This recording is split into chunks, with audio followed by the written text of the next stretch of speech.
Good morning. Today I will be reviewing the Australian ethical case, the apology about the delayed payment of Mary Kate Pickett's husband. My name is Zahan Mistry and let us begin. We will analyze this case using Nelson and Trevino's approach to ethical decision making. We will use the 6 steps in there, all the way from gather the facts to considering character and integrity. Step 1 is gathering the facts. The fact is that Mary Kate Pickett's husband passed away in February 23.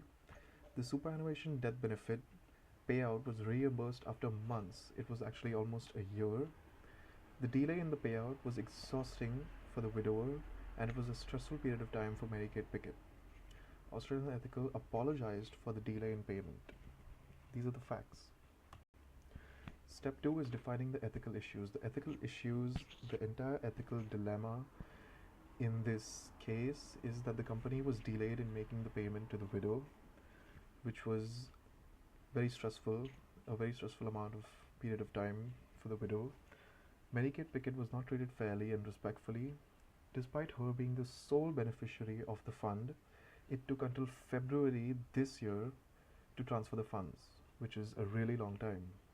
The company did not meet the requirements to process the funds promptly. So these are the ethical issues. Step 3 is identifying the affected parties.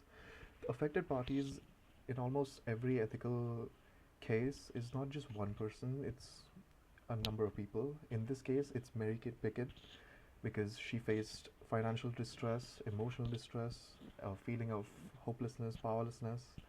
Other widowers who put their faith in Australian Ethical employees, as the company's reputation was tarnished, and also those employees who were the outsourced company to process the claim, shareholders of Australian Ethical and holders of the outsourcing company as well. So as you can see, there's a lot of people who are affected by this. Step 4 is identify the consequences. The consequences in this case were emotional distress and financial issues caused by the delay in payment. Loss of customer trust. Obviously, there are a lot of other customers who put their faith in Australian Ethical, and loss of customer trust is a big impact over here. Shareholder trust. Trust of other seniors who have money in similar claims, like I just mentioned. Outsourcing companies' morale issues. Company's name was in jeopardy, especially it being named Ethical. The company literally has the name Ethical in it. Feeling of hopelessness for Mary Kate Pickett. Step 5 is identifying the obligations.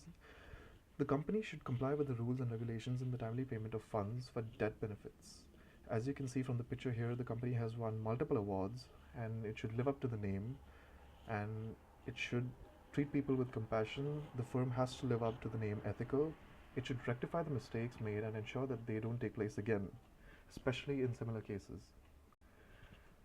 And the last step, the 6th step, considering character and integrity. Australian Ethical's lack of compassion and integrity while processing Mary Kate's case. Australian Ethical's framework should revolve around the customer's well-being.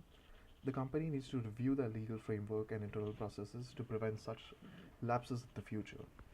So this is the analysis of the Australian Ethical case. The conclusion of this case is that Australian Ethical has publicly admitted to the mistakes it made.